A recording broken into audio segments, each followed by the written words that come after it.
We're used to thinking that Americans and Germans were always on opposite sides of the barricades. But what if I told you that once soldiers of the Wehrmacht and the U.S. Army fought shoulder to shoulder against a common enemy? This is the only battle of the Second World War that doesn't fit into the textbooks. The battle for Castle Itter, 1945, the strangest battle of World War II. Introduction: when enemies became allies. On May 5, 1945, just 3 days before the official surrender of Nazi Germany, an event so incredible occurred in the Austrian Alps that it seems like a figment of a Hollywood screenwriter's imagination. On a hill near the village of Itter in the Austrian Tyrol, American soldiers and German Wehrmacht servicemen fought shoulder to shoulder against SS troops. This was the only known instance during World War II where the U.S. and German armies fought on the same side. But the most surprising part of this story is not just the fact of this incredible alliance, but also whom they were protecting: the elite of French politicians, generals, and even a tennis star imprisoned in a medieval castle.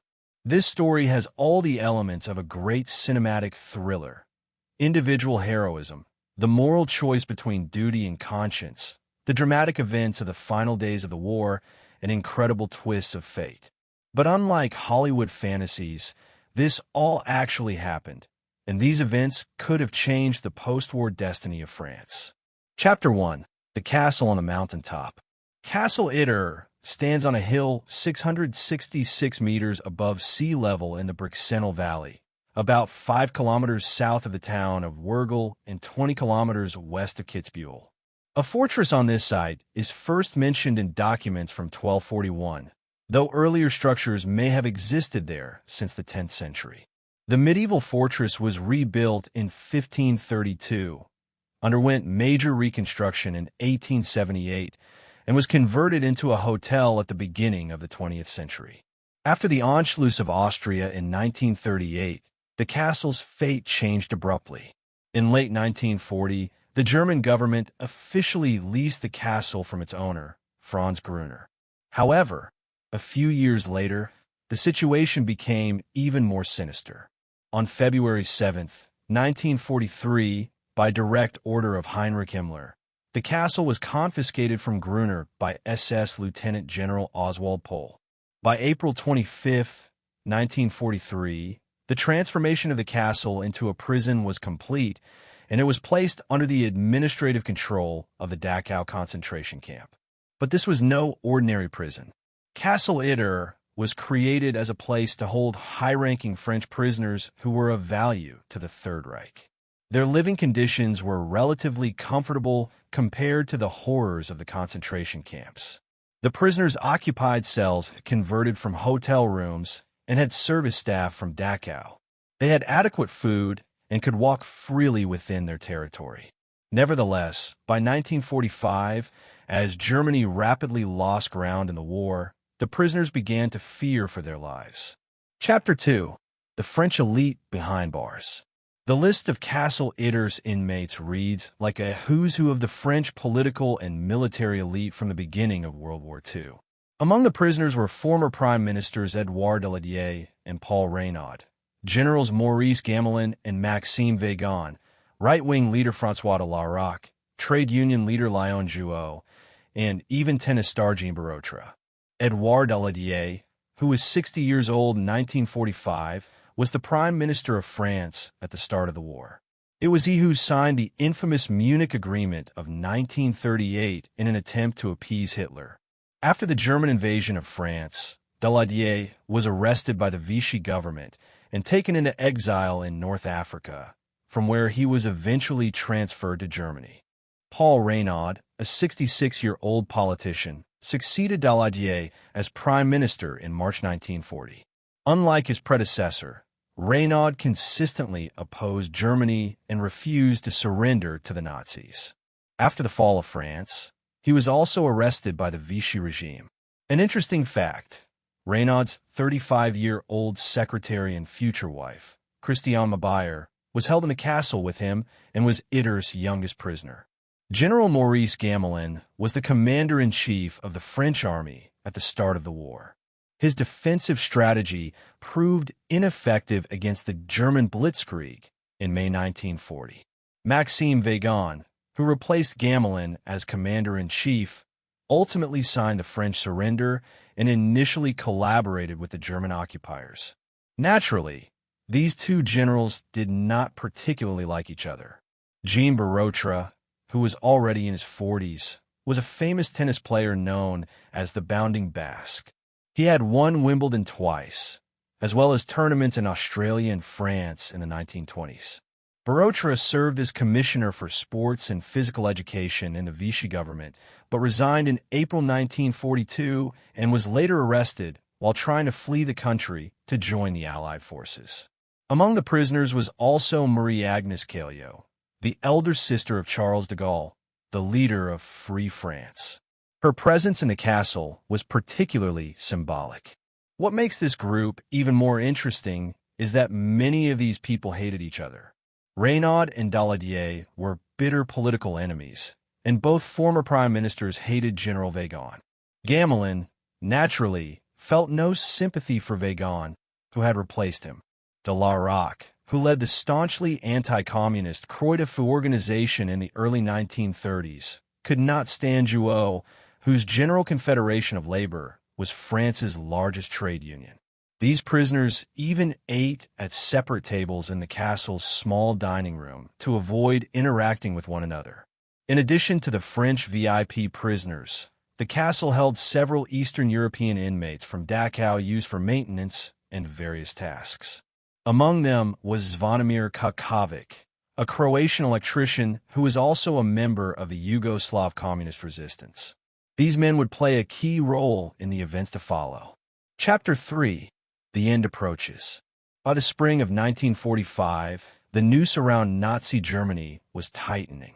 The Red Army was advancing deep into Hungary from the east.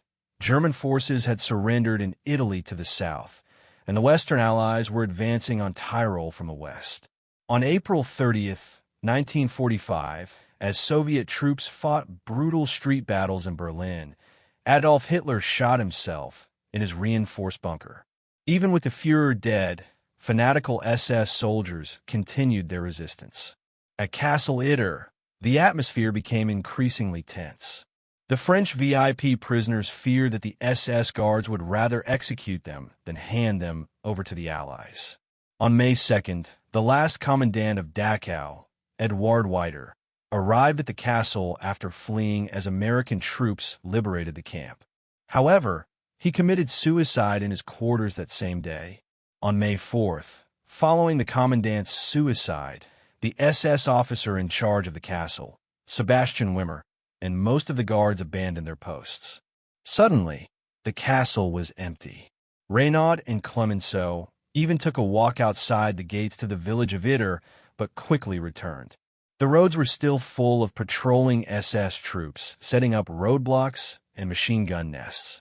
The prisoners found themselves in a paradoxical situation. They were free within the castle, but still trapped. Furthermore, units of the 17th SS Panzergrenadier Division, Gotz von Berlichingen, were roaming the region, and it was only a matter of time before the SS remembered the high-ranking prisoners. The French realized they needed help, and fast. They devised a plan. First, they sewed a French tricolor and hung it on the inner walls to alert passing Allied planes of their presence. Then, they decided to send messengers for help. Chapter 4.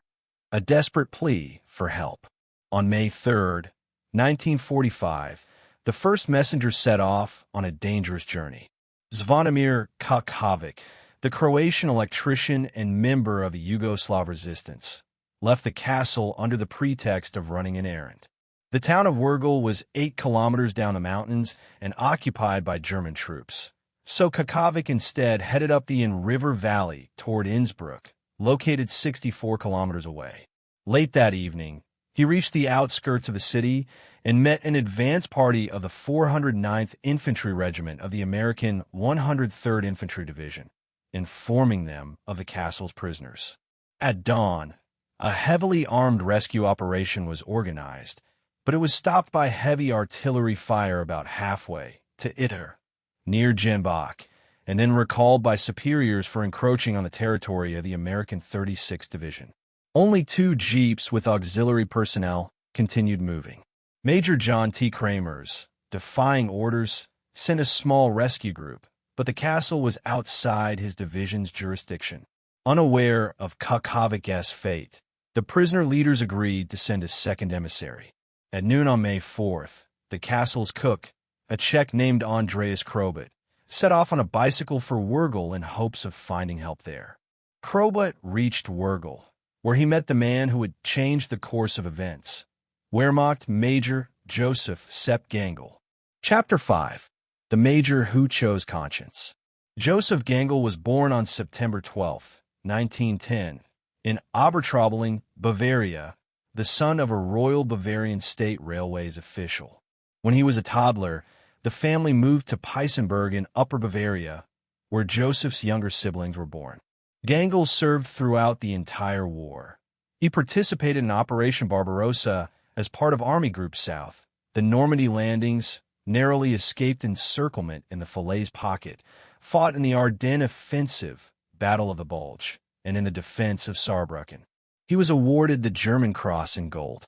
But by May 1945, Gangl had concluded that Nazism had led Germany to catastrophe.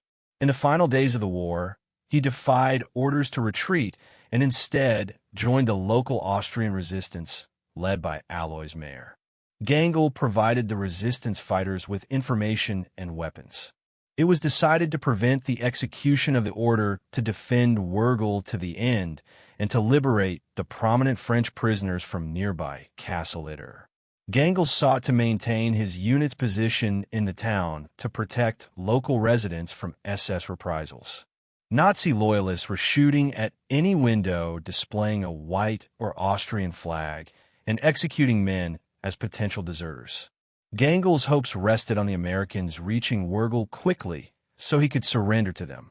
When Krobot told Gangl about the situation at Castle Itter, the Wehrmacht major knew he had to act. However, he had only about 20 loyal soldiers under his command, wholly insufficient to face hundreds of SS troops patrolling the area. Gangl made a bold decision. He had to find the Americans and ask them for help. Chapter 6. Meeting the Enemy. Around the same time, a reconnaissance unit of 4 Sherman tanks from the 23rd Tank Battalion, 12th Armored Division of the U.S. XXI Corps, under the command of Lieutenant John C. Jack Lee Jr., reached Kufstein, Austria, 13 kilometers north of Itter. Jack Lee was a 27-year-old, stocky veteran from Norwich, New York.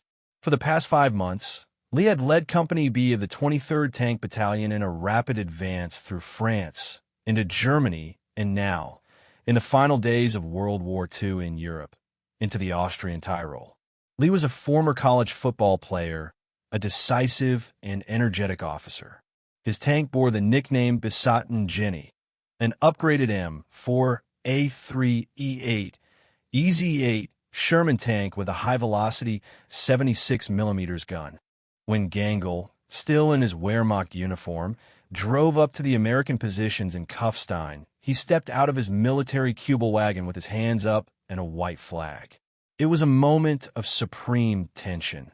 A German major, who just days or hours ago might have been fighting the Americans, was now asking them for help.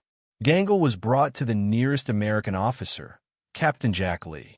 Gangl established contact with Captain Jack Lee Jr., the American tank commander, and the 2 officers secretly visited the castle for reconnaissance.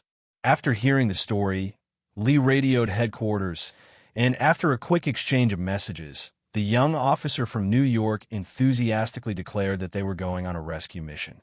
Lee's decision was remarkable. The war was practically over. Hitler had been dead for only 5 days. Many soldiers at this time simply wanted to survive and go home, not risk their lives in the final hours of the conflict. But Lee did not hesitate. Perhaps he saw it as his duty, perhaps he was spurred by the prospect of rescuing high-profile prisoners, or perhaps he was simply that rare type of person who could not stand by knowing people were in danger. Chapter 7. Forming en indiqué alliance.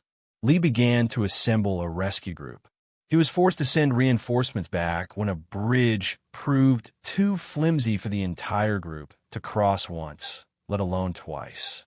Leaving one of his tanks to guard the bridge, he set off accompanied by only 14 American soldiers, Gangel, a driver, and a truck carrying 10 former German artillerymen. This was a tiny force to liberate a castle, but there was no time to gather larger units. 6 kilometers from the castle, they defeated a squad of SS troops attempting to set up a roadblock. Lee left the tank Bosch Buster under the command of Sergeant Elliott to guard a strategic bridge, continuing the journey himself on besotten Jenny. When a small rescue group finally reached Castle Itter in the afternoon of May 4th, they were met by the French prisoners. When Lee arrived at the castle, the prisoners warmly welcomed the rescue group, but were disappointed by its small size. The French had hoped to see a large army column, not a handful of soldiers with a single tank. To their surprise, another unexpected ally joined the defenders, SS officer Kurt Siegfried Schrader. The prisoners had asked SS officer Kurt Siegfried Schrader, who, like Gangel, had rejected Nazism, to lead their defense. Schrader was recovering from wounds at Itter and had befriended the French prisoners. Like Gangel, he had concluded that Nazism was evil and decided to protect the inmates. This was the only known instance in the war where an active member of the Waffen-SS fought on the side of the Allies. Lee took command of the castle's defense. He placed men in defensive positions and stationed his tank, besotten Jenny, at the main entrance of the castle. The French prisoners were ordered to take cover, but they armed themselves with abandoned weapons and refused to hide. The defenders knew time was short. Units of the 17th SS Panzergrenadier Division under the command of Oberfuhrer George Bachmann were already moving toward the castle. The night of May 4th passed in tense anticipation, interrupted by periodic skirmishes as SS reconnaissance squads probed the castle's defenses. Chapter 8. The Dawn of Battle. The morning of May 5th, 1945, began with the roar of artillery. The attack started in the morning. The castle shook from machine gun fire and anti-aircraft shells to the point where some bricks began to crumble. SS forces numbering between 100 and 150 men opened massive fire on the castle with machine guns and then began shelling with an 88mm anti-tank gun and a 20mm anti-aircraft gun positioned on a hill 800 yards from the castle. Besotten Jenny, at the main gates, returned fire with its machine gun, providing critical fire support to the defenders. But this support did not last long. The Sherman tank provided machine gun fire support until it was destroyed by German 88mm fire. At the time, only a radio operator was inside, trying to fix the tank's faulty radio, and he escaped without injury.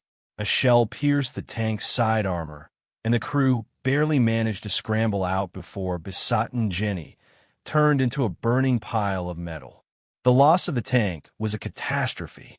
Now the defenders were left with only light weapons against well-armed SS troops. The SS attack intensified. Troops surged from the tree line to the east, racing toward the castle's main gates. Others began to climb the hill from the west, trying to reach the relative cover of the lower walls. American and German defenders fired from the upper walls and embrasures of the castle, inflicting heavy casualties on the attackers. Even the French celebrities joined the fight. Reynaud, Clemenceau, de la Roque, and Barotra all fired at the attackers. 70-year-old Michel Clemenceau, son of the World War I-era Prime Minister, armed himself with a rifle. Former Prime Ministers of France fired submachine guns. It was a truly surreal sight. The French political elite, German Wehrmacht soldiers, a defected SS officer, and the American military fighting together against SS fanatics. Gangel managed to call Alois Mayer, the leader of the Austrian resistance in Wurgel, to ask for reinforcements. Only 2 more German soldiers under his command and a young Austrian resistance member, Hans Waltel, were dispatched and quickly drove to the castle.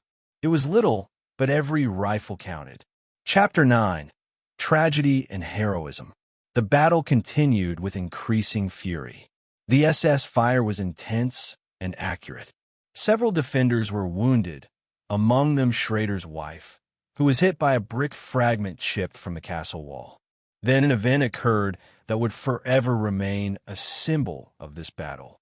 Former French Prime Minister Paul Reynaud moved to a more open position, perhaps trying to get a better view of the battlefield or find a better firing point. Gangel was killed during the battle by a 7.92 by 57 mm Mauser bullet while attempting to move former French Prime Minister Paul Reynaud to safety. Major Joseph Gangel, a veteran of the entire war, a man who fought from the first days of the invasion of the Soviet Union to the final hours of the conflict in Europe, a man who ultimately chose conscience over blind obedience, fell protecting a former enemy leader. He was only 34 years old. He was the only defender killed during the battle, though 4 others were wounded. Gangel's death was a heavy blow to the defenders, not only because of the loss of an experienced officer, but also because of its symbolic significance.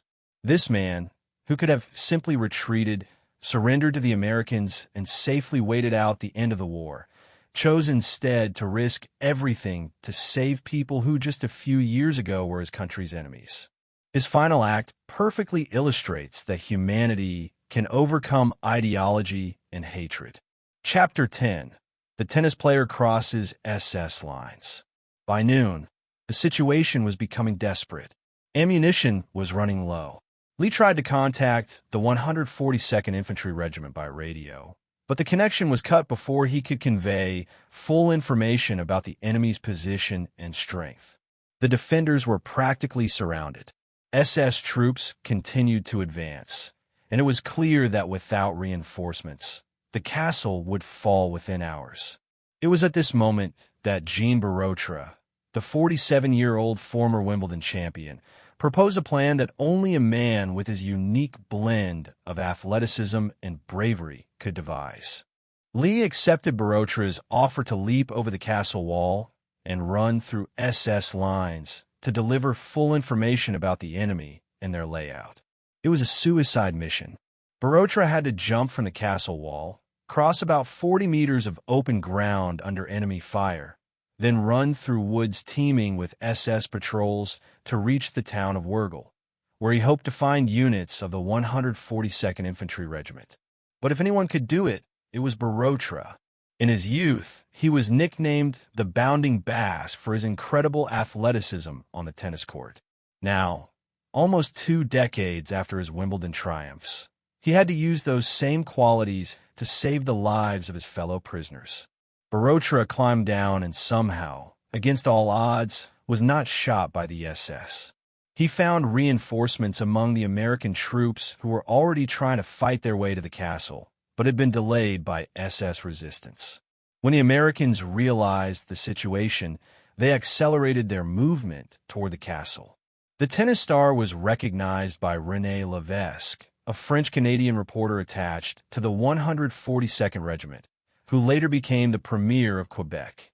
This unexpected encounter added another amazing element to this incredible story. Chapter 11. The Arrival of Rescue. At Castle Itter, the situation was growing increasingly dire. Lee ordered his men to retreat deeper into the castle's fortifications. The SS were advancing, preparing an anti-tank shell for the gate. The defenders gathered in the castle's central tower, in what Lee called the keep, preparing for a final stand. And then a miracle happened. American reinforcements appeared, opening fire on the Nazis with a wave of fire supported by armored vehicles. Forces of the 142nd Infantry Regiment, under the command of Lieutenant Colonel Richard S. Seal, arrived just in time. As the SS troops prepared for a final assault on the castle gates, they suddenly found themselves under fire from the rear. Panic swept through the SS ranks. The attackers, who minutes ago were certain of victory, now found themselves sandwiched between the castle defenders in front and fresh American forces behind. The rescue force, arriving around 4 p.m., defeated the SS, taking about 100 prisoners. Some SS men fought to the end, but most threw down their weapons and surrendered. The rest simply fled into the woods. The battle for Castle Itter was over. After nearly 16 hours of siege, from dawn until late evening, the castle was saved. The French VIP prisoners were alive. Most of the defenders also survived, but there was one tragic loss that overshadowed the victory. Chapter 12: Legacy and Aftermath. The only fatality of the battle for Castle Itter was Gangel himself, the major who chose conscience over blind obedience, the man who risked everything to save former enemies, fell in the final hours of the war in Europe. 2 days later, on May 7th, 1945, Germany would sign an unconditional surrender, officially ending the war in Europe. After the battle, Gangel's body was taken to Wurgel, where he was buried with honors. Although Gangel died from a sniper's bullet while trying to help a former French prime minister get out of danger, he was honored as an Austrian national hero. A street in Wurgel was named in his honor, Sepp-Gangl-Strasse. A memorial plaque is installed at house number 1 on this street. Later, a monument was erected depicting Gangel in his military uniform. Captain Jack Lee received the Distinguished Service Cross, the U.S. Army's second highest award for valor and risk of life in combat. It was well-deserved recognition for a man who did not hesitate to accept a former enemy as an ally and risk his life and the lives of his men in the final days of the war to save prisoners. Kurt Siegfried Schrader, the SS officer who fought on the side of the Allies, survived the battle, as did his wife. After the war, he was interrogated but not prosecuted for war crimes, partly due to the testimony of the French prisoners regarding his actions. This was one of the few cases where a member of the Waffen-SS avoided prosecution. The French prisoners returned to France as symbols of resilience and survival. Their fates after the war varied. Edouard Daladier returned to politics, was elected to the French National Assembly, and served until 1958. He died in 1970 at the age of 86. Paul Reynaud also resumed his political career, served as finance minister in the post-war government, and held various government positions until 1962. He married Christiane Mabayer, his secretary and fellow inmate at Itter. Reynaud died in 1966 following a car accident. Maurice Gamelin wrote his memoirs and spent the rest of his life defending his military reputation. He died in 1958. Maxime Weygand spent several years under house arrest after the war due to his collaboration with the Vichy regime, but was eventually rehabilitated. He lived to be 98, dying in 1965. Jean Barotra resumed his tennis career and sports-related activities. In 1986, as the oldest living men's singles champion, Barotra was invited to present the trophy to the champion at the 100th Wimbledon Championships. He founded and became honorary president of the International Fair Play Committee. Barotra died on July 17, 1994, at the age of 95. The Jean Barotra World Fair Play Trophy was established in his memory. Marie-Agnes de Gaulle, Charles de Gaulle's elder sister, returned to a relatively private life and died in 1982. Zvonimir Kukovic, the Croatian electrician who first went for help, returned to Yugoslavia after the war. Little is known of his later life, but without his courage and initiative, the story could have ended very differently. Chapter 13: Why this battle matters. The battle for Castle Itter is important not for its strategic significance.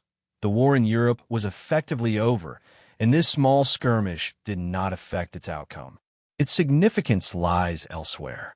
It was a demonstration that even in the darkest of times, even after years of bitter enmity, people are capable of transcending ideological barriers and fighting for a common cause.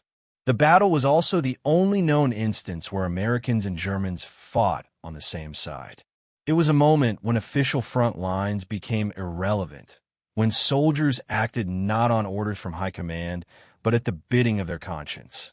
Gangel's actions are particularly telling. He was a professional soldier who had been through the entire war and received high awards for bravery.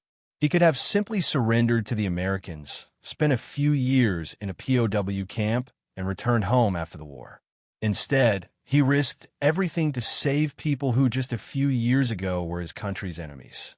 His choice suggests that patriotism and loyalty to one's country do not necessarily mean blind obedience to a criminal regime. The story of Castle Itter also reminds us how chaotic the final days of the Third Reich were. While some German soldiers, like Gangl, recognized defeat and tried to minimize further bloodshed, others, especially SS troops, continued to fight with fanatical devotion to a dead Führer and a doomed cause.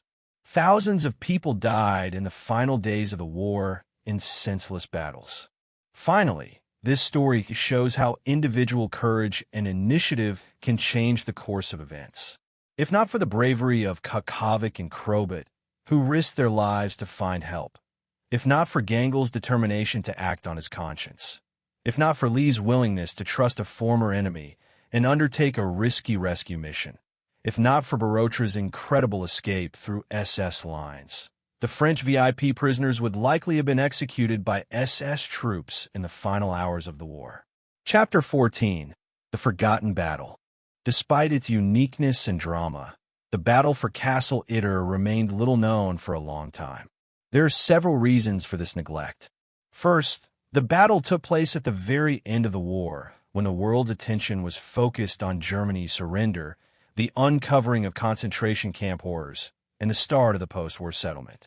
A small skirmish in the Austrian Alps was lost against the backdrop of these momentous events. Second, the Cold War quickly changed the political landscape. The story of American and German soldiers fighting together against the SS did not fit into the simple narratives of World War II that dominated post-war discourse. Western allies preferred stories of heroism against an evil enemy, rather than complex moral choices and temporary alliances with former adversaries. Third, many key participants did not seek publicity. Lee continued his military career and did not advertise his role in the events. French politicians, upon returning home, were busy rebuilding their careers in France's complex post-war political environment. Gangel's memory was honored in Austria, but his story was not widely known outside of it. The situation began to change in 2013 when American historian Stephen Harding published the book The Last Battle, when U.S. and German soldiers joined forces in the waning hours of World War II in Europe. Harding's book, based on thorough archival research and interviews with surviving participants and their relatives, brought widespread attention to this forgotten story. Since then, the story of the battle for Castle Itter has gradually become better known. Documentaries have been filmed, articles written, and games created. Castle Itter, which now functions again as private property, attracts tourists interested in its unique role in history. Chapter 15. A Hollywood Script Waiting to Happen. The story of the battle for Castle Itter truly reads like a ready-made script for a blockbuster. It has everything: an exotic location, a medieval castle in the Alpine Mountains, a star-studded cast, politicians, generals, a tennis star, a moral dilemma, an alliance with a former enemy, dramatic action, a siege and last-minute rescue, tragedy, the death of a hero, and even an incredible stunt, Barotra's escape through enemy lines. It is surprising that Hollywood has not yet made a major film about these events. Perhaps this is because the story is too unusual to seem plausible. Audiences might think it's a screenwriter's invention rather than real historical events. Or perhaps the complexity of presenting German Wehrmacht soldiers in a positive light, even in the context of their fight against the SS, seems problematic in modern Hollywood. Nevertheless, there are signs of growing interest in this story within the entertainment industry. Various film and TV projects are in development, though none have been realized on a full scale yet. Horror director Scott Derrickson was once attached to a project, but it did not come to fruition. If such a film is ever made, it will need to carefully balance drama with historical accuracy. The temptation to add fictional elements to heighten tension will be great, but the real story is so incredible that additions are hardly required. The key will be to preserve the complexity of the moral choices and human motivations that made this battle unique. Conclusion. Lessons of Castle Itter. The story of the battle for Castle Itter teaches us several important lessons that are still relevant today, nearly 8 decades after the events. The first lesson concerns the nature of moral choice in extreme circumstances.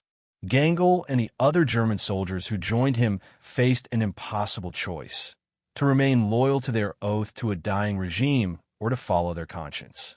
They chose conscience, and that choice cost Gangl his life. Their example reminds us that "I was just following orders" is never a sufficient excuse for participating in atrocities, and that every individual has a moral responsibility for their actions, regardless of the circumstances. The second lesson relates to how quickly enemies can become allies when they face a common threat. American and German soldiers, who might have been shooting at each other just days or weeks before, were able to set aside their enmity and work together. This does not mean that all differences are trivial or that all conflicts can be easily resolved, but it shows that even in the most polarized situations, moments of human solidarity are possible. The third lesson concerns the importance of individual heroism and initiative. No high command planned the operation to save Castle Itter. It was a series of individual decisions by brave people. Kukovic, who risked leaving the castle for help. Krobot, who rode his bicycle into an occupied town. Gangl, who contacted the Americans. Lee, who agreed to a risky mission. Barotra, who ran through SS lines. Each of these men could have chosen a safer path, but they did not. The fourth lesson reminds us that history is full of paradoxes and unexpected turns. The battle for Castle Itter does not fit into simple narratives about World War II. It shows that the reality of war is much more complex than any ideological scheme. There were American soldiers risking their lives to save French aristocrats and politicians. There were German soldiers rebelling against their own government. There was an SS officer fighting against the SS. All of this actually happened. Finally, the story of Castle Itter reminds us of the importance of remembering and telling the forgotten stories of history. This battle could easily have disappeared into the mists of time, known only to a narrow circle of historians. But thanks to the efforts of people like Stephen Harding, who carefully researched and documented these events, this amazing story is now available to a wider audience. Every such story enriches our understanding of the past and, consequently, our understanding of the present. Today, Castle Itter stands quietly on its hill above the Austrian village, just as it did centuries ago. A memorial plaque reminds visitors of the incredible events that took place there in May 1945. In the town of Wergl, a street bears the name of Major Joseph Gangl, the man who chose the right path in the darkest hour and paid the ultimate price for that choice. The story of the battle for Castle Itter is a reminder that even in the grimmest times, humanity is capable of noble acts, that enemies can become allies, and that individual courage can change the course of events. It is a story that deserves to be told again and again because its lessons remain relevant for every generation. On May 5th, 1945, in a castle atop a mountain in the Austrian Tyrol, something impossible happened. And precisely because it was impossible, yet it still happened, this story continues to inspire us today.